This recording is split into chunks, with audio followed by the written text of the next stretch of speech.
Mercredi soir, vers 20h45, heure locale, des tirs nourris ont retenti dans le centre de N'Djamena, près du palais présidentiel. Selon les premiers éléments, des hommes armés avaient pénétré dans l'enceinte du palais. Dans les heures qui ont suivi, le gouvernement tchadien a rapidement communiqué pour rassurer la population. Le ministre des Infrastructures, Aziz Mahamat Saleh, puis le ministre des Affaires étrangères, Abderrahmane Koulamala, ont successivement annoncé via Facebook que la situation était sous contrôle.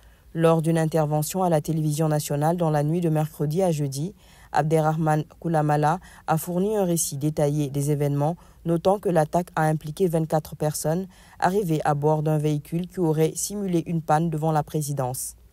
Armés principalement de machettes et de couteaux, les assaillants ont attaqué les gardes en faction, a ajouté le porte-parole du gouvernement.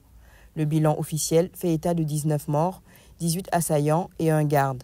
2 autres gardes ont été grièvement blessés et un troisième plus légèrement. 6 assaillants ont été capturés vivants. Les autorités ont précisé que les assaillants, décrits comme des Tchadiens parlant arabe, étaient en possession d'alcool et auraient été sous l'emprise de stupéfiants. Le gouvernement, qui écarte pour l'instant la piste terroriste, attend les conclusions de l'enquête du procureur de la République pour déterminer les motivations exactes de cette attaque.